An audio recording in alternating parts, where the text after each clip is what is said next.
Hello बच्चों, मैं स्मिता बिजलवान स्वागत करती हूँ आपका आईसीटी वर्चुअल क्लासरूम में। आशा करती हूँ आप सभी स्वस्थ होंगे और अच्छे से अपनी पढ़ाई कर रहे होंगे। बच्चों, आज हम पढ़ने जा रहे हैं क्लास 8 की साइंस। क्लास 8 साइंस में हमारा चैप्टर चल रहा था कंबशन एंड फ्लेम, यानी कि दहन और ज्वाला। इसी को बच्चों आज हम कंटिन्यू करेंगे। एक बार रिविजन कर लेंगे जो हमने अपने प्रीवियस लेक्चर में पढ़ा, बाकी आगे का चैप्टर कंटिन्यू करेंगे। दहन के बारे में हमने पढ़ा था। दहन के लिए क्या आवश्यक है? ऑक्सीजन की आवश्यकता होती है। ठीक है, इसको हमने एक एक्सपेरिमेंट से समझा था बच्चों। एग्जांपल्स देखे थे। फिर हमने पढ़े थे दहनशील और गैर दहनशील पदार्थ। फिर हमने दहन के प्रकार पढ़े थे। ये 3 प्रकार की होती है: तीव्र दहन, सतह दहन और विस्फोट। ठीक, उसके बाद हमने 2 चीजें पढ़ी थी, complete combustion and incomplete combustion, यानी कि पूर्ण दहन और अपूर्ण दहन। फिर हमने पढ़ा था कि क्या क्या नेसेसरी कंडीशन है कंबशन के लिए, यानी कि दहन के लिए आवश्यक शर्तें क्या क्या है। फिर हमने इग्निशन टेम्परेचर यानी कि ज्वलन ताप के बारे में बच्चों पढ़ा था कि किसी पदार्थ का ज्वलन ताप ज्यादा होता है, किसी का कम होता है। जिसका ज्वलन ताप ज्यादा होता है यानी कि वो देर में जलेगा। ठीक, जिसका ज्वलन ताप कम होता है यानी कि वो आसानी से आग पकड़ लेगा।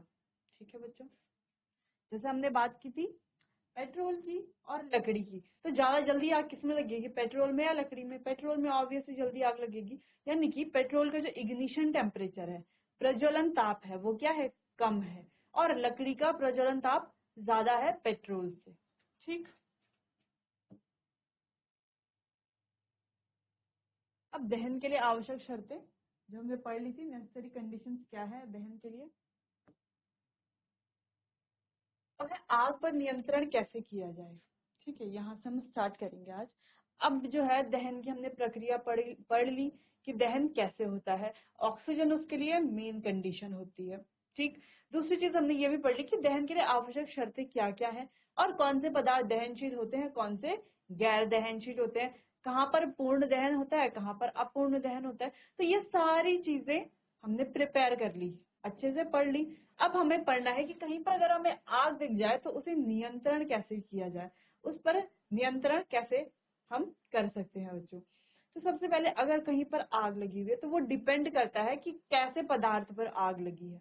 ठीक, तो उसके हिसाब से हमारे पास अलग अलग स्ट्रेटेजीज होती हैं, अलग अलग मेथड्स होते हैं आग पर नियंत्रण पाने के और आग को बुझाने के। ठीक, अब जैसे कि हमने पढ़ा कि 3 हमारी नेसेसरी कंडीशंस हैं आग को बुझाने के लिए। जैसे कि पहली है ऑक्सीजन, दहनशील पदार्थ, और तीसरी है ऊष्मा या इग्निशन टेम्परेचर हम कह सकते हैं बच्चों। ठीक, तो सबसे पहली चीज भी यही है आग बुझाने के लिए कि हमें क्या करना है। अगर हमें आग पर नियंत्रण पाना है तो हमें क्या करना होगा, ये जो आवश्यक शर्तें हैं इन शर्तों में से अगर यदि हम किसी एक शर्त को भी हटा देते हैं तो आग अपने आप ही बुझ जाएगी, अपने आप ही नियंत्रित हो जाएगी। जैसे कि आग, अगर किसी पदार्थ पर आग लगी है, ठीक, अब हमें इस आग पर नियंत्रण पाना है, तो ये तीनों नेसेसरी कंडीशंस होती हैं। अगर हम उसमें से क्या कर ले, ऑक्सीजन वाली कंडीशन को हटा दें, ठीक, यानी कि उस आग में जो है ऑक्सीजन की सप्लाई रोक दे, तो ऑक्सीजन नहीं जा पाएगी, आग अपने आप ही बुझ जाएगी। ठीक, चलो इसको एक बार देख लेते हैं बच्चों।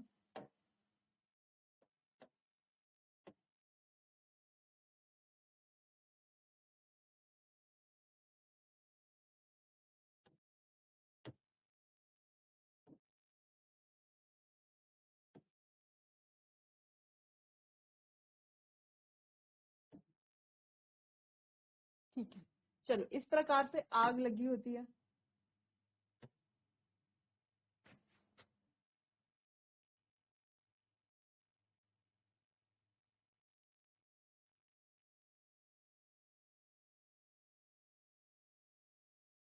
ठीक, कुछ लकड़ियां हमने यहाँ पर कोशिश की है लकड़ियों को बनाने की।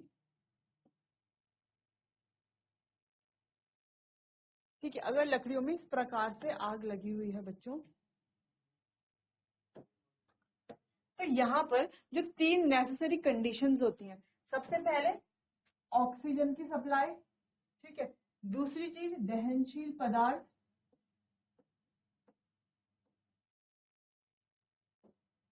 ठीक है। दूसरी चीज क्या है, दहनशील पदार्थ, और तीसरी चीज है टेम्परेचर, या हम कहते हैं हीट, ऊष्मा। ठीक, हीट यानी कि इग्निशन टेम्परेचर की हम बेसिकली यहाँ पर बात कर रहे हैं।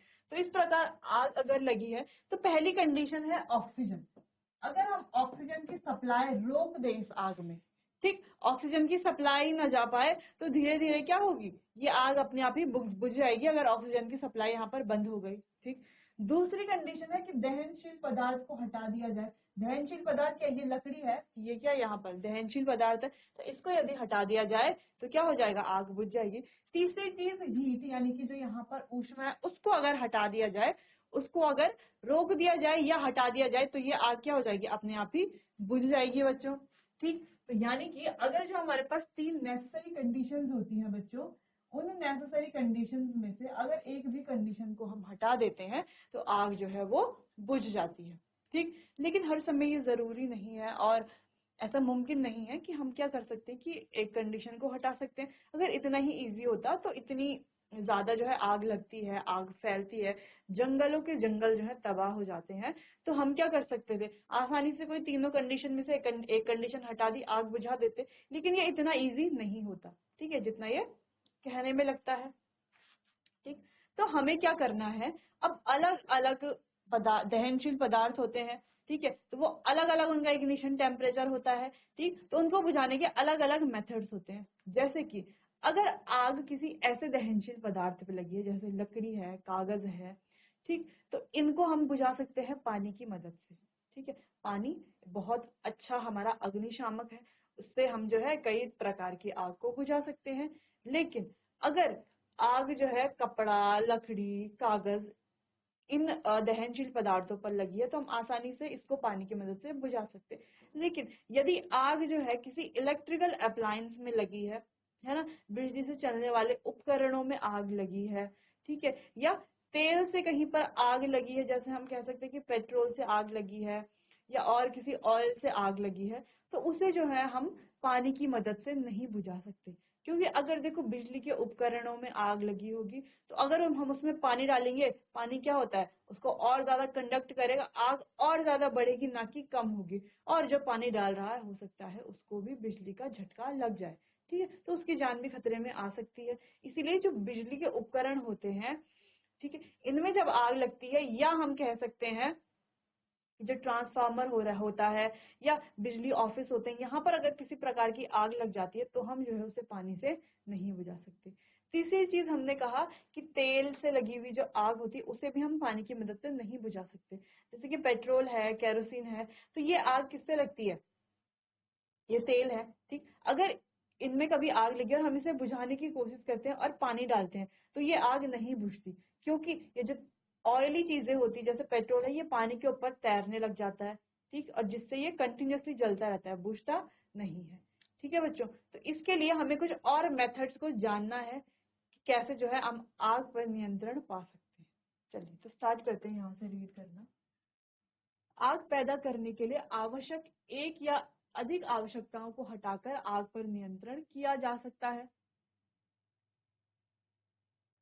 ठीक है, यानी कि यहाँ पर सिंपल सी बात है कि जो हमारी 3 नेसेसरी कंडीशन है, उन कंडीशन में से अगर एक कंडीशन को हम हटा दे तो आग क्या हो जाएगी, अपने आप नियंत्रण में आ जाएगी। ठीक, चलिए, तेल और विद्युत उपकरणों के अलावा, सिंपल सी बात, तेल, ठीक है, तेल और विद्युत उपकरणों के अलावा अन्य पदार्थों से उत्पन्न आग को नियंत्रित करने के लिए आमतौर पर पानी का उपयोग किया जाता है। इसमें सारी तरह की आग को बुझाने के लिए हम पानी का उपयोग करते हैं, लेकिन केवल किसको छोड़कर के, तेल और विद्युत उपकरणों के अलावा। ठीक है, यानी कि तेल से अगर कोई आग लगी है और इलेक्ट्रिकल अप्लायंसेस से अगर कोई आग लगी है तो हम क्या करते हैं, उसे पानी से नहीं बुझा सकते। ठीक, किया जाता है क्योंकि इससे स्थिति और खराब हो सकती है। तो इन पर पानी का उपयोग नहीं किया जा सकता क्योंकि स्थिति और ज्यादा खराब हो सकती है। क्योंकि विद्युत उपकरणों या तेल से लगी आग पर काबू पाने के लिए पानी का उपयोग नहीं किया जा सकता, क्यों नहीं किया जा सकता? इसीलिए आग क्यों नहीं किया जा सकता ये हम पढ़ चुके हैं। ठीक, इसीलिए आग बुझाने के लिए अग्निशामक यंत्र या रेत का उपयोग किया जाता है। तो यहाँ पर फायर एक्सटिंग्विशर जिसे हम कहते हैं या अग्निशामक यंत्र हम कह सकते हैं या रेत का उपयोग किया जाता है। तो विद्युत उपकरणों में जब भी आग लगती है बच्चों, ठीक है, कोई भी इलेक्ट्रिकल अप्लायंस में आपने देखा होगा जब आग लगती है तो अगर फायर एक्सटिंग्विशर हम डालते हैं उसमें कार्बन डाइऑक्साइड होती है जिससे कि वो आग के ऊपर पूरी तरीके से क्या हो जाता है, फैल जाता है और आग क्या हो जाती है, बुझ जाती है। ठीक, चलिए, तो आग पर नियंत्रण के तरीके सबसे पहले है पानी का उपयोग करके। अब पानी का उपयोग करके किस प्रकार की आग पर नियंत्रण पाया जा सकता है वो हम पढ़ चुके हैं, एक बार यहाँ पर रीड कर लेते हैं। पानी सबसे आम अग्निशामक है। इसका उपयोग केवल तभी किया जा सकता है जब लकड़ी, कागज आदि जैसी सामग्री में आग लगी हो। ठीक, लकड़ी, कागज, कपड़ा, इन चीजों में अगर आग लगती है तो पानी का उपयोग किया जाता है। हम जानते हैं पानी क्या है, एक आम यानी कि सबसे बेसिक फायर एक्सटिंग्विशर है, ये सबसे आम अग्निशामक है। क्यों? अगर हम अभी भी हमारे दिमाग में आता है कहीं पर अगर आग लगी तो हमारे दिमाग में क्या आता है सबसे पहले, पानी, कि पानी की मदद से उसे जो है नियंत्रण किया जा सकता है या बुझाया जा सकता है। ठीक, अगला, यदि विद्युत उपकरणों में आग लग जाए तो पानी का उपयोग नहीं किया जा सकता। नहीं किया जा सकता, क्यों नहीं किया जा सकता, इसको यहाँ पर रीड कर लेते हैं और बच्चों इसको आपको नोट करना है क्योंकि ये बहुत इंपॉर्टेंट है। कभी कभी जो है गिव रीजन में आपसे इस तरीके का क्वेश्चन पूछा जाता है। क्योंकि पानी विद्युत का संचालन करता है, क्योंकि पानी क्या करता है, इलेक्ट्रिसिटी का संचालन करता है और आग बुझाने का प्रयास करने वाले को नुकसान पहुंचा सकता है। और जो आग बुझा रहा है इसको भी ये क्या कर सकता है, हार्म कर सकता है, नुकसान पहुंचा सकता है। इसीलिए विद्युत उपकरणों में जब आग लगी हो तो उसको जो है पानी से नहीं बुझाया जा सकता। ठीक, चलिए, तेल और पेट्रोल की आग बुझाने के लिए पानी का उपयोग नहीं किया जा सकता। और हमने कहा था कोई भी ऑयल है, तेल है, पेट्रोल है, इस पर अगर आग लगी है तो इसमें भी पानी का उपयोग नहीं किया जाता। क्योंकि क्यों नहीं किया जा सकता ये भी बच्चों आपको नोट करना है अपनी कॉपी पर, क्योंकि ये भी जो है गिव रीजन में पूछा जाता है कई बार। क्योंकि वे पानी पर तैरते रहते हैं और जलते रहते हैं। क्योंकि क्या होता है, वो क्या होते हैं, हल्के होते हैं और पानी पर तैरते रहते हैं, जिस वजह से आग कंटिन्यूअसली जलती रहती है। आग बुझेगी नहीं तो पानी डालने का फायदा क्या है ना, वो तो पानी के ऊपर तैरेंगे और जलते रहेंगे। ठीक, चलिए, तो ये आप नोट कर लीजिए बच्चों पहले, फिर आगे और तरीके हम देखेंगे आग पर नियंत्रण पाने के। चलिए आगे देखते हैं। इस प्रकार जो है अग्निशामक यंत्र का उपयोग करके जो है आग पर नियंत्रण पाया जा सकता है। अब किस कोई भी आग हो, ठीक है, तो यहाँ पर क्या है, यहाँ पर कोई स्पेसिफिकेशन नहीं है कि हाँ भाई इससे जो है विद्युत उपकरणों की ही आग को जो है नियंत्रण में लाया जा सकता है, या फिर इससे जो है सिर्फ कागज, कपड़ा, ये वाला इन वस्तुओं में अगर आग लगती है तो उन्हें नियंत्रण में लाया जा सकता है, या तेल जैसी वस्तु जैसे पेट्रोल, इन पर अगर आग लगती है तो उन्हें नियंत्रण में लाया जा सकता है। नहीं, यहाँ पर ऐसा कोई स्पेसिफिकेशन नहीं है। तो ये जो अग्निशामक यंत्र है इसकी मदद से किसी भी प्रकार की आग पर नियंत्रण लाया जा सकता है। तो ये जो यंत्र है आपने देखा होगा स्कूल्स में, हॉस्पिटल्स में, मॉल में, या आप कहीं भी जाते हैं, बसेस में, कई जगहों पर आपने जो है इस प्रकार का अग्निशामक यंत्र देखा होगा बच्चों। अब कार्बन डाई का उपयोग करके, कार्बन डाइऑक्साइड का उपयोग करके अब जो है किसी भी आग को कैसे नियंत्रण में लाया जा सकता है, कार्बन डाइऑक्साइड का उपयोग करके बच्चों।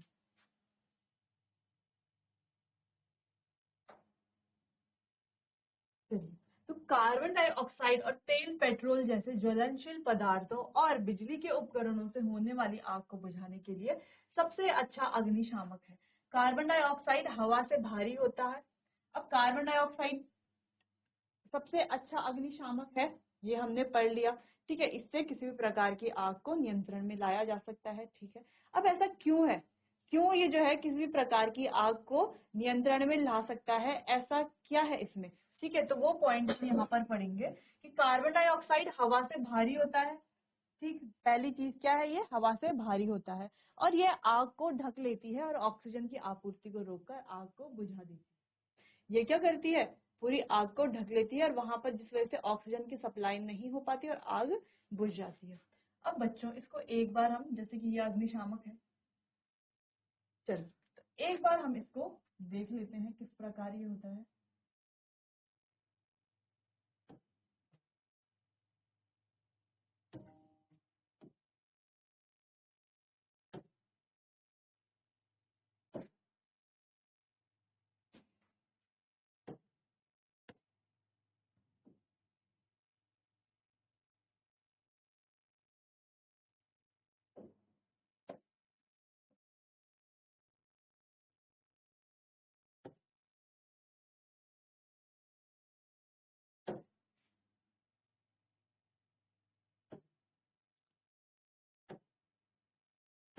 चलिए, तो मान लेते हैं ये किसी प्रकार की क्या है, आग यहाँ पर जल रही है।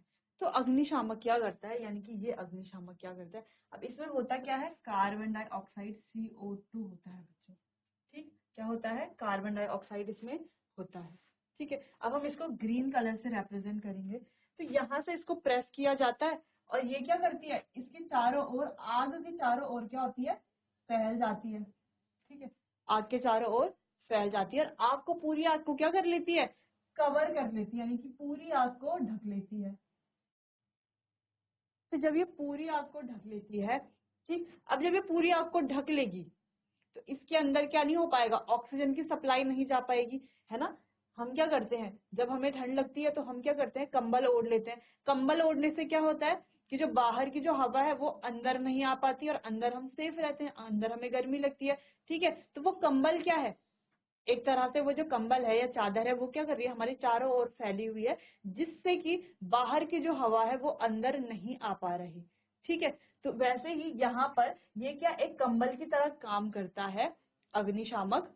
ठीक है, इसमें कार्बन डाइऑक्साइड होता है, तो ये किसकी तरह काम करता है, एक कंबल की तरह काम करता है। ये आग के चारों ओर जा करके उसको, आग को ढक देता है, कंबल की तरह काम कर रहा है। ठीक, अब बाहर की जो ऑक्सीजन है वो अब अंदर नहीं जा पा रही। ठीक है, तो ऑक्सीजन अंदर नहीं जा पाएगी तो अंदर की आग अपने आप ही धीरे धीरे धीरे धीरे बुझ जाएगी बच्चों।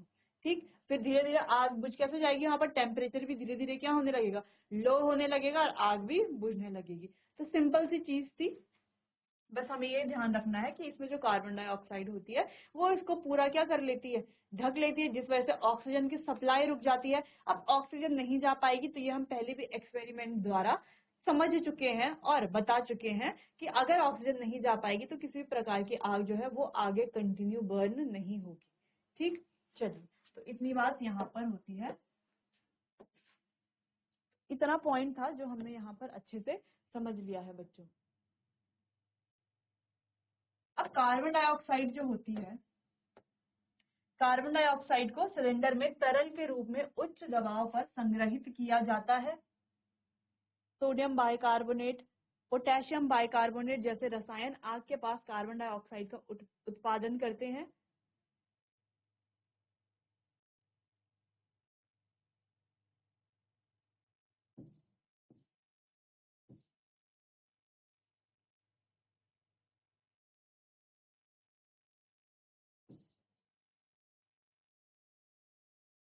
ठीक, चलो, तो इतनी बात होती है यहाँ पर समाप्त।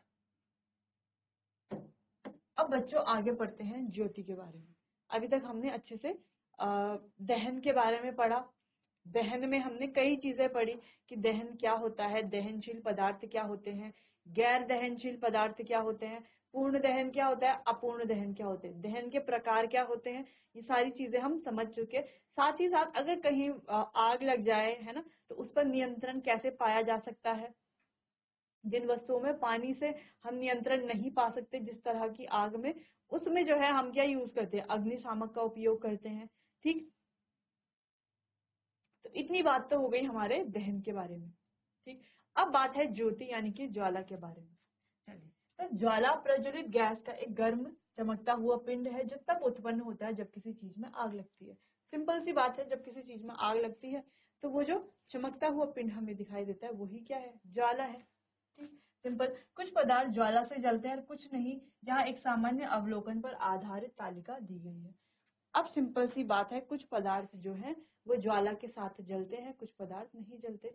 जैसे कि हमने बात की कैंडल की। अब हमने कैंडल तो देखी है ही सबने। अब बात करेंगे अगर हम कैंडल की,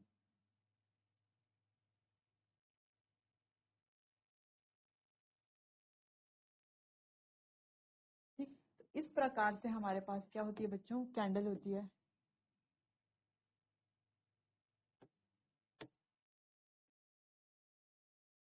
ये कैंडल में अलग अलग फ्लेम्स होती हैं, ठीक है। इस प्रकार अलग अलग से फ्लेम होती है, ठीक। तो अब ये जो कैंडल है ये कैसे जलती है, फ्लेम के साथ जलती है, यानी कि ज्वाला के साथ जलती है। वहीं अगर हम कोयले की बात करें तो कोयला जो है वो ज्वाला के साथ नहीं जलता बच्चों, कोयला ज्वाला के साथ नहीं जलता। कोयला जलता तो है लेकिन जलते समय उसमें किसी भी प्रकार की ज्वाला हमें देखने को नहीं मिलती, ठीक। चलिए, तो ज्वाला के बारे में पहले आप इतना पॉइंट नोट कर लीजिए बच्चों, फिर आगे बढ़ते हैं। चलिए, अब यहाँ पर कुछ जो है एक टेबल दी गई है। इस टेबल में हमें अलग अलग तरह की चीजें दिख रही हैं। अब हमें बताना है ये जो सामग्री है ये ज्वाला बनाती है या ज्वाला नहीं बनाती। पहला है मोमबत्ती, तो ज्वाला बनाता है। मैग्नीशियम ज्वाला नहीं बनाता। कपूर ज्वाला बनाता है। लकड़ी का कोयला ज्वाला बनाता है, ठीक। तो यहाँ पर कई चीजें हमने देख ली है। चलिए, अब ज्वाला की संरचना के बारे में पढ़ते हैं। तो कैंडल हमें दिख रही है, कैंडल की फ्लेम हमें दिख रही है। तो ज्वाला, सबसे पहले तो ज्वाला क्या है ये हमने डिस्कस कर लिया है बच्चों। अब ज्वाला की संरचना के बारे में डिस्कस करते हैं। अब ये क्या है, सबसे पहले ये हमारे पास है वैक्स कैंडल। एक क्या है, वैक्स कैंडल है।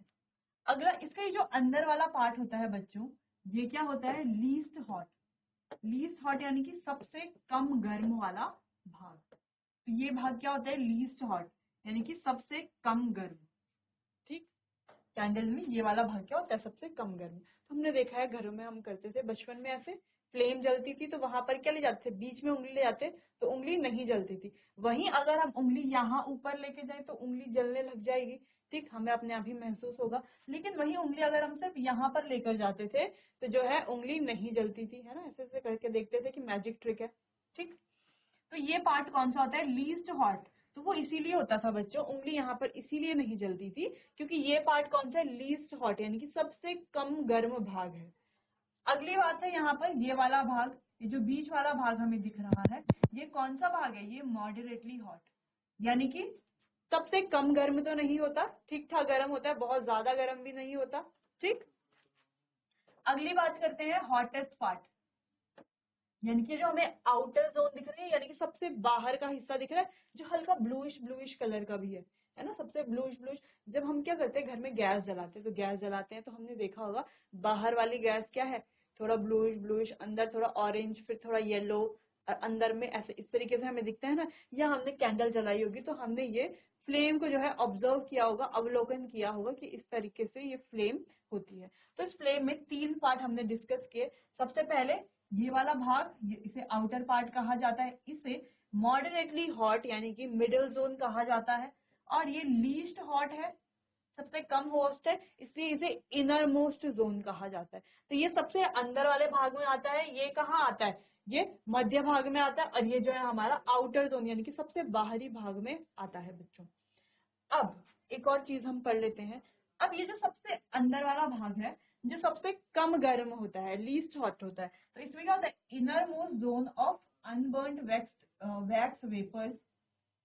तो ये काले रंग का होता है, पहली चीज। और दूसरा ये इनर मोस्ट है, यानी कि सबसे अंदर की जोन है, सबसे अंदर का हिस्सा है। और तीसरी चीज ये है बच्चों, यहाँ पर क्या होते हैं, कुछ अनबर्न्ड वैक्स वेपर्स होते हैं, यानी कि मोम के कुछ ऐसे वेपर्स होते हैं बच्चों यहाँ पे, ठीक, अनबर्न्ड वेपर्स होते हैं। अगली चीज यहाँ पर middle zone of partial combustion. अब यहाँ पर पार्शियल कंबशन होता है, यानी कि दहन पूरी तरीके से नहीं होता, पार्शियली होता है। ये येलो कलर का होता है और ये हमारा मध्य भाग होता है, ठीक। मध्य भाग में पार्शियल कंबशन होता है, यानी कि अपूर्ण दहन भी हम जिसे कह सकते हैं। Outer zone complete combustion blue. अब आउटर जो जोन है वो कैसे रंग की है, नीले रंग की है। और यहाँ पर क्या होता है बच्चों, पूर्ण दहन होता है। तो हमने यहाँ पर 3 चीजें पढ़ी कि सबसे बाहर की जो जोन है वो कैसे रंग की है, नीले रंग की है। उसके बाद जो मध्य जोन है ना, मध्य क्षेत्र है, वो क्या है, येलो रंग का होता है। और जो सबसे इनर मोस्ट जोन है वो कैसे रंग की होती है, काले रंग की होती है बच्चों। फिर हमने पढ़ा कि जो सबसे आउटर जोन है वो क्या है, सबसे ज्यादा गर्म होता है, यानी कि हॉटेस्ट पार्ट है। उसके बाद हमने पढ़ा मिडिल जोन, यानी कि ये जो मध्य भाग है ये कैसा है, ये मॉडरेटली हॉट, ना ज्यादा गर्म है ना ही सबसे कम गर्म है, ना ही सबसे ज्यादा गर्म है, यानी कि मॉडरेटली हॉट है। अगला जो हमारा सबसे इनर मोस्ट जोन है, सबसे अंदर का हिस्सा है, ये सबसे लीस्ट हॉट यानी कि सबसे कम गर्म वाला क्षेत्र है बच्चों। तो ये आपको कैंडल अपनी कॉपी में बना लेनी है और इसके जो सारे पार्ट है ये आपको लेबल कर लेने हैं और अच्छे से इनको समझ लेना है, और आपको इसको अच्छे से लर्न भी कर लेना है कि कौन सा भाग कहाँ पर है। चलिए नोट कीजिए इसे। चलिए बच्चों, तो हमने यहाँ पर ज्वाला के बारे में पढ़ा कि ज्वाला क्या होती है और ज्वाला की संरचना किस प्रकार से होती है। अब आगे इसको कंटिन्यू करेंगे अपने आने वाले अगले सेशन में बच्चों। तब तक के लिए आपका बहुत बहुत धन्यवाद।